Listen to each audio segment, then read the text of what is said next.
Today is my last day at my W-2 with the boat dealership. So, man, it's been one of those rides. Originally I thought I would just stay on and help the company grow, continue to hire around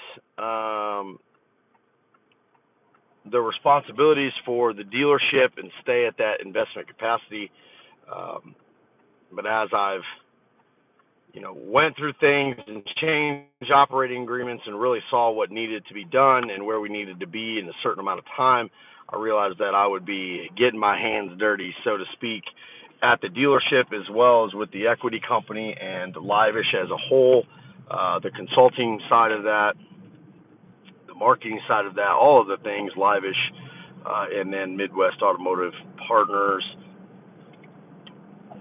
Got a lot of ground to cover, and my experience will allow me to connect those dots much quicker than hiring around at this point, and will save us some cash flow. So it just basically came down to doesn't make sense for me to stay at this company.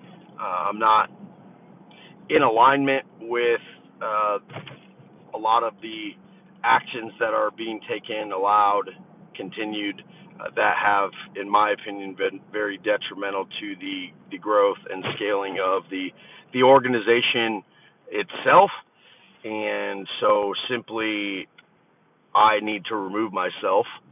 And out of respect for the company, and obviously I have other things going on, need to let new people come in and embody that vision with that company and let them go in the direction that they want to go. And I wish them all the best.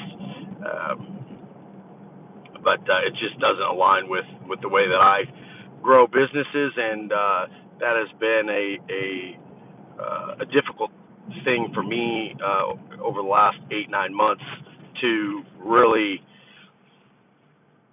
to the point where I was telling and not asking. And so we had a coach in who was a really wise individual, has had a lot of success running dealerships, things like that, and always comes in with a really great, fresh perspective. One I like to think that I embody for the most part.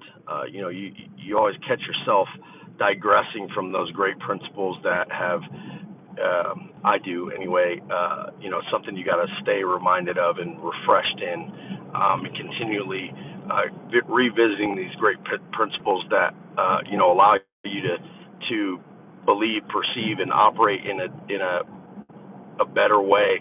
And I haven't been able to do that for the last several months within this organization, and it's really brought me back to operating in more of a way where, hey, this needs to be done. Now I tell people what needs to be done, and that's just what needs to be done. And I've never operated that way.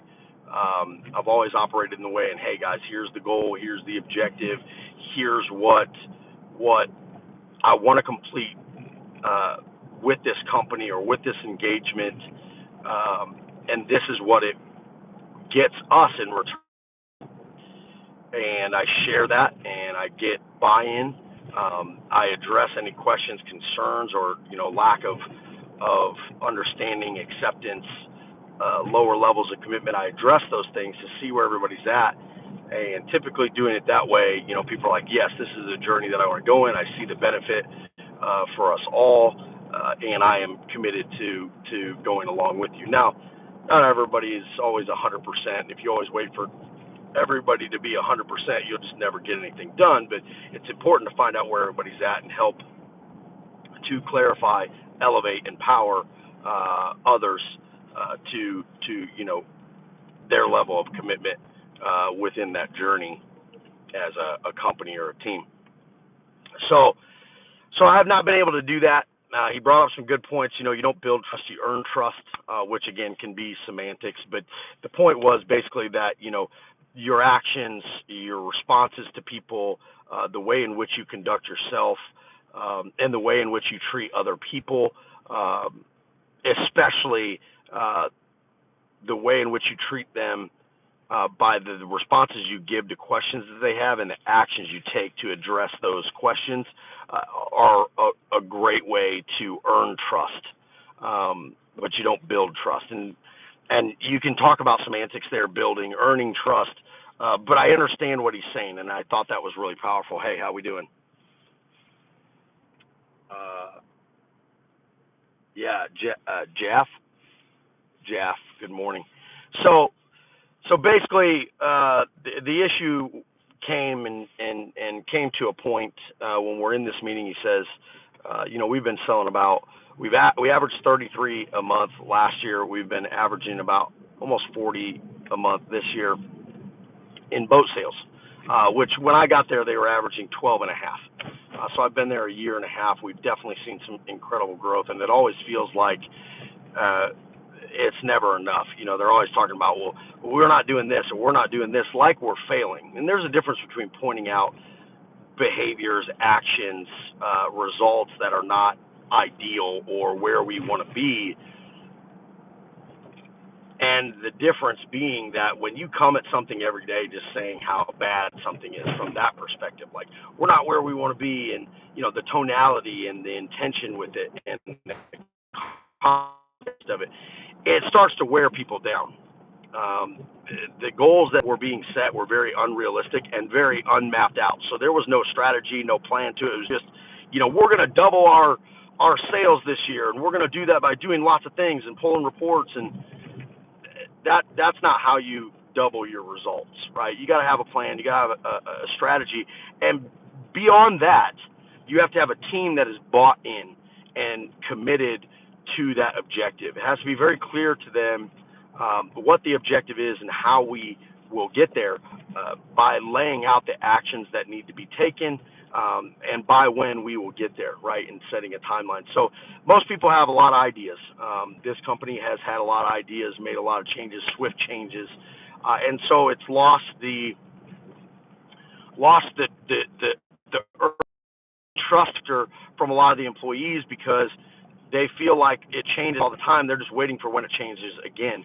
So what happens is a lot of people do buy in, and they engage and they go hard after something, and then come to find out a week, 2 weeks later, maybe a month later, we don't even do that anymore. It's not even something we hold people accountable on as a team because leadership has changed the focus. Without letting them know, without being clear on what is changing, without being clear what the end goal is and when we need to have it done by. And so what happens is it really starts to devalue the changes that are being made and the goals that are being set because the target is always moving. And if you always have a moving target, it's very hard for people to get a footing because not everybody is 100% commitment. Not everyone is at 100% clarity day one of a new engagement, new endeavor, new idea, whatever it is, about what they should be contributing, how much they want to contribute, how much they understand why they are contributing what they are contributing in respect for what is the return for me, because it's not what's the return for the company. These people work for the company, and yes, they can value the company and want the company to win, but ultimately at the end of the day, it's the individual that has to see the value for them so that they can align their focus and commitments to what it is for them, what they get out of it. And this has been a lot of tell rather than ask. So whereas telling is, you all are going to do this, not we all, but this is telling, you all are going to do this because this is what we want you to do, and we see this as the best way to move forward. Rather than, we've had several ideas that we believe would contribute profoundly to the success of the company. The success of the company looks like hitting 700 units. That would be an average of 40 a month, whatever that number is. And to get there, we would need to do these things each day and be at this number of sales per day. The return for you would be X amount per copy on your pay, X amount per bonus on your pay, and would ultimately lead to an annual increase in your income of X dollars. Is this something that you are clear on and in agreement with that this would benefit you in this way, and you see it as valuable enough to the point where you can 100% commit to this engagement as a company and as an individual. Most people don't set goals like that. Most people don't set goals at all. A lot of people create a lot of dreams and a lot of extra things to do because they think that's productive. And it's not productive. It's actually confusing. It's very detrimental to the culture of the business when there's a lack of clarity and a lack of buy-in on a team objective, as well as an individual objective. So, like, where are you? What does this stand to gain me? Not just do more for the same return on investment.